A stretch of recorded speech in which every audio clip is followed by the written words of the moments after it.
Bayangkan, saya melompat ke dalam mesin massa, menetapkan ia kembali ke tahun 2018, dan menggunakan peluang itu untuk memberitahu Anda bahawa seorang pelawak akan membenarkan Vladimir Putin mengadakan perarakan di Moskow menjelang tahun 2026. Pada mulanya, anda mungkin akan fikir itu hanyalah satu jenaka. Lagipun saya kata seorang pelawak yang memberi kebenaran itu. Kemudian, pada tahun 2020, anda mungkin akan rasa sangat marah kerana saya tidak menggunakan mesin massa saya untuk menghentikan pandemik gila itu. Kemudian, pada tahun 2022, anda akan jadi lebih marah lagi kerana saya tidak menggunakan mesin massa saya untuk menghentikan pencerobohan itu sendiri. Tetapi akhirnya, apabila tiba tahun 2026, anda akan faham apa yang saya maksudkan. Rusia mengadakan perarakan hari kemenangan tahunannya hari ini. Dan kerana Zelensky begitu bermurah hati untuk membenarkannya, saya fikir kita boleh meluangkan beberapa minit untuk menyaksikan pemandangan indah dari acara tersebut. Jadi, diselang-selikan dengan rakaman perarakan yang menyeronokkan, yang entah kenapa masih nampak dirakam dalam 720p. Mari kita teliti bagaimana kita sampai ke gencatan senjata seadanya ini, mengapa ia boleh dipercayai, dan bagaimana Ukraine sudah pun mengeksploitasi kelemahan keselamatan perarakan walaupun terdapat perjanjian gencatan senjata pada saat akhir. Untuk memulakan, kita perlu mengulas apa yang telah berlaku. Selama kira-kira sebulan sekarang, Rusia telah bimbang tentang keselamatan kempen propagandanya atau merangkap sambutan tahunan kekalahan Nazi Jerman oleh Kesatuan Soviet dalam Perang Patriotik Besar. Itulah yang berlaku apabila pertahanan udara anda tidak berjaya menghentikan drone Ukraine selama berbulan-bulan sekarang. Kita akan sentuh lagi tentang drone itu sebentar lagi.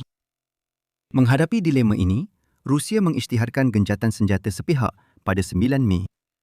Ukraine menyatakan anda tidak boleh sewenang-wenangnya mengisytiharkan gencatan senjata apabila ia sesuai untuk anda, terutamanya apabila anda tidak lagi mengawal rentak perang di Moskow.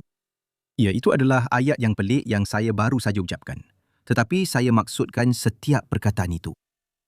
Zelensky oleh itu mengumumkan bahawa gencatan senjata boleh bermula pada 6 Mei dan terpulang kepada Rusia untuk mematuhi syarat-syarat tersebut sehingga 9 Mei jika mereka mahu mengadakan perarakan mereka dengan aman. Rusia terus-menerus menembak sebaik sahaja. Versi gencatan senjata Ukraine bermula, jadi semua mata tertumpu ke Dataran Merah, menunggu untuk melihat apa yang mungkin akan diletupkan beberapa hari kemudian. Sepanjang minggu itu, nampaknya Kremlin mula risau bahawa sesuatu mungkin benar-benar akan berlaku. Jadi persoalannya menjadi, bagaimana untuk melepaskan diri daripada situasi itu? Sekarang, bagaimana anda akan menyelesaikan masalah itu? Apa yang anda perlukan ialah seseorang yang boleh menjadi perantara dalam situasi itu dan mempunyai kelengkapan untuk menunjukkan komitmen terhadap keamanan. Dan dengan itu, kita mendapat gencatan senjata yang diusahakan oleh Trump dengan syarat yang sangat berbeza bergantung kepada siapa yang anda tanya. Di Truth Social, Trump mengumumkan bahawa ia akan berlangsung selama 3 hari sehingga 11 Mei dan merangkumi semua tindakan ketenteraan. Zelensky pula mengumumkan gencatan senjata yang hanya terhad kepada perarakan sahaja. Dan jika ada yang tidak pasti, beliau dengan baik hati menyertakan koordinat GPS untuk Dataran Merah bagi memastikan tiada sesiapa yang akan menyerang kawasan itu. Sekali lagi, inilah koordinat yang tidak sepatutnya diserang dan beliau benar-benar maksudkannya. Dan walaupun beliau benar-benar maksudkannya, sesiapa yang berniat jahat untuk mematuhi permintaan itu tahu dengan tepat apa yang perlu diserang di luar zon larangan tersebut. Juga perhatikan tindakan menyindir itu. Zelensky bertekad untuk membenarkan Rusia mengadakan perarakan mereka, yang saya ucapkan terima kasih kepadanya, supaya saya tidak kekurangan rakaman brawl yang saya perlukan untuk sepanjang tahun ini. Ternyata perarakan itu memang berlangsung tanpa sebarang insiden dan gencatan senjata nampaknya kekal di luar Dataran Merah sepanjang malam dan sehingga pagi sebelumnya.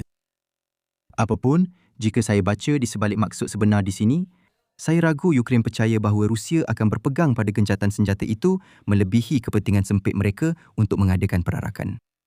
Sebab itulah Ukraine hanya bersetuju dengan masa dan lokasi perarakan itu sahaja. Sementara itu, Trump pula mahu melebih-lebihkan sumbangannya kepada keamanan dunia. Sebab itu, menurutnya, gencatan senjata itu dijadualkan berlangsung selama 3 hari. Kita akan lihat bagaimana perkara itu berjalan nanti. Manfaat nyata yang diterima oleh Ukraine untuk beberapa jam ketenangan ialah pertukaran 1,000 tawanan perang. Itu adalah sesuatu yang tidak sepatutnya dibayangi oleh kebodohan situasi lain. kerana mereka adalah manusia sebenar dengan keluarga sebenar. Sementara itu, keseluruhan perkara ini boleh dipercayai, sekurang-kurangnya sepanjang perarakan itu, kerana Amerika Syarikat boleh meletakkan syarat pada sokongan yang masih ada kepada Ukraine berdasarkan pematuhan Kiev. Setakat yang kita tahu, Amerika Syarikat masih membekalkan maklumat lisikan tentang lokasi sistem pertahanan udara Rusia. Lebih lanjut tentang sistem itu sebentar lagi. Selain itu, Ukraine juga menerima senjata Amerika melalui pembelian daripada rakan NATO. Sekarang, perang dengan Iran mungkin telah mempengaruhi nilai setiap sumbangan tersebut. Kita tahu bahawa Rumah Putih telah memberi amaran secara terbuka bahawa pembelian Eropah mungkin akan ditangguhkan kerana Amerika Syarikat mengutamakan untuk mengisi semula gudang mereka sendiri selepas menghabiskan begitu banyak sumber semasa perang. Satu peperangan yang kononnya masih belum bermula semula, walaupun sudah beberapa hari, Amerika Syarikat dan Iran saling berbalas tembakan. Ia juga mungkin benar bahawa penganalisis perisikan Rusia telah dipindahkan ke bahagian Iran, menyebabkan kurang maklumat langsung untuk Ukraine mengenai pergerakan Rusia. Apapun, Ukraine pasti mahu melindungi keselamatan jangka panjang talian hayat tersebut. Jadi melanggar syarat gencatan senjata hari kemenangan secara terang-terangan bukanlah sesuatu yang wajar dilakukan. Di hujung spektrum yang satu lagi, soal komitmen Rusia yang boleh dipercayai lebih mudah dijelaskan. Semasa saya mengatakan itu, saya sedar betapa jarangnya saya mendakwa bahawa komitmen Rusia boleh dipercayai. Tetapi beginilah keadaannya. Jika Moskow melanggar syarat perjanjian itu, maka Ukraine tidak akan berasa terikat untuk terus membenarkan perarakan itu berlangsung dengan selamat. Saya rasa ini adalah satu petanda positif mengenai hala tuju penyelesaian sebenar kepada perang, berbanding alternatifnya. Tetapi saya belum bersedia untuk mula merancang persaraan. Namun, ada sesuatu yang kurang dalam perbualan itu. Dan saya maksudkan memang langsung tiada. Kerana berita gencatan senjata itu langsung tidak muncul dalam segmen utama berita malam di Amerika Syarikat. Saya rasa itu menunjukkan tahap keletihan terhadap gencatan senjata di barat pada masa ini. Apapun perkara yang tidak dibincangkan dalam perbualan itu ialah hakikat bahawa kerosakan sudah pun berlaku. Perjanjian gencatan senjata hanya dicapai pada saat-saat akhir, jauh selepas Rusia sudah pun perlu merancang untuk perarakan tanpa gencatan senjata. Dari segi propaganda, Kremlin telah mengurangkan skop perarakan tahun ini dan tidak mempamerkan peralatan ketenteraan darat. Sebahagiannya kerana kebimbangan keselamatan dan sebahagiannya kerana negara kekurangan peralatan gantian. Tanpa peralatan sebenar, mereka sebaliknya menayangkan rakaman peralatan yang digunakan mungkin berhampiran barisan hadapan. Dan sekarang, apabila saya tunjukkan kepada anda brol yang mereka siarkan semasa perarakan itu, saya terpaksa berdepan dengan persoalan falsafah. Sama ada penggunaan saya ini secara teknikal menjadikannya sebagai krol. Kurang bersifat falsafah, saya rasa mereka pun tidak mahu kereta kebal T-34 era Perang Dunia Kedua membuat kemunculan tahunannya. Takut-takut ia menarik perhatian tambahan kepada ketiadaan peralatan moden. Malah ucapan Putin pun tidak mempunyai seruan semangat yang dijangka mengenai operasi ketenteraan khas itu. Terdapat rujukan sepintas lalu tentang bagaimana askar Rusia sedang berhadapan dengan satu kuasa agresif yang dilengkapi dan disokong oleh seluruh blok NATO. Satu dakwaan yang menarik memandangkan Perdana Menteri Slovakia turut hadir. Tetapi walaupun mendapat sokongan seluruh blok NATO, mungkin atau mungkin tidak, termasuk Slovakia, wira-wira kita tetap mara ke hadapan. Sudah tentu, bahagian terakhir itu juga tidak begitu benar. Pemerhati barisan hadapan sama ada menunjukkan keadaan di lapangan sebagai statik atau bahawa Ukraine telah membuat beberapa kemajuan dalam beberapa bulan terakhir. Selain daripada itu, para pembesar asing yang hadir bukanlah tokoh-tokoh utama dari Pakatan Anti-Barat, ditambah Slovakia. Tetapi, lebih kepada senarai orang yang kebetulan bosan pada hujung minggu bulan Mei. Dari segi praktikal, Rusia terpaksa mula memindahkan sistem pertahanan udaranya ke Moskow beberapa hari yang lalu. Sehubungan itu, Ukraine sudah pun mengambil kesempatan daripada keadaan yang lebih terdedah di tempat lain. 7 Mei dan 8 Mei kelihatan sebagai tarikh sasaran utama yang menyaksikan mungkin serangan drone kedua terbesar yang pernah dilakukan oleh Ukraine sejak perang bermula. Nampaknya segala-galanya di bahagian barat Rusia menjadi sasaran, termasuklah Moskow sendiri, loji penapisan minyak dan Yaroslavl. Sebuah pusat kawalan trafik udara dan fasiliti penyelidikan di Rostov sesuatu di Perm dan mungkin sebuah bangunan FSB di Chechnya.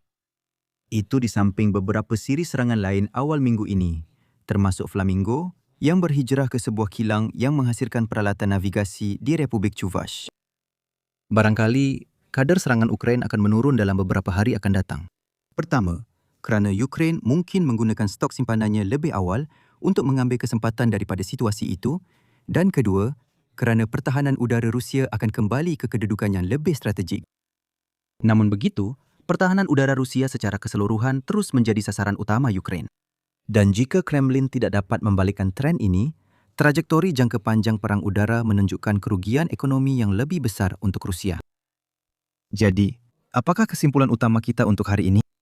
Ini benar-benar adalah gencatan senjata yang paling mengarut. Pendekatan Amerika Syarikat membolehkan syarat minimum gencatan senjata itu menjadi boleh dipercayai. Dan pada masa gencatan senjata bermula, Ukraine sudah pun memperoleh sebahagian besar manfaat yang boleh didapati. Sementara itu, anda boleh mendapat lebih banyak manfaat dengan membaca salah satu daripada dua buku ini mengenai asal-usul perang tersebut. Semak penerangan video untuk maklumat lanjut tentang buku-buku tersebut. Dan jika anda menikmati video hari ini, sila tekan suka, kongsi dan langgan. Dan jumpa lagi pada lain kali. Jaga diri.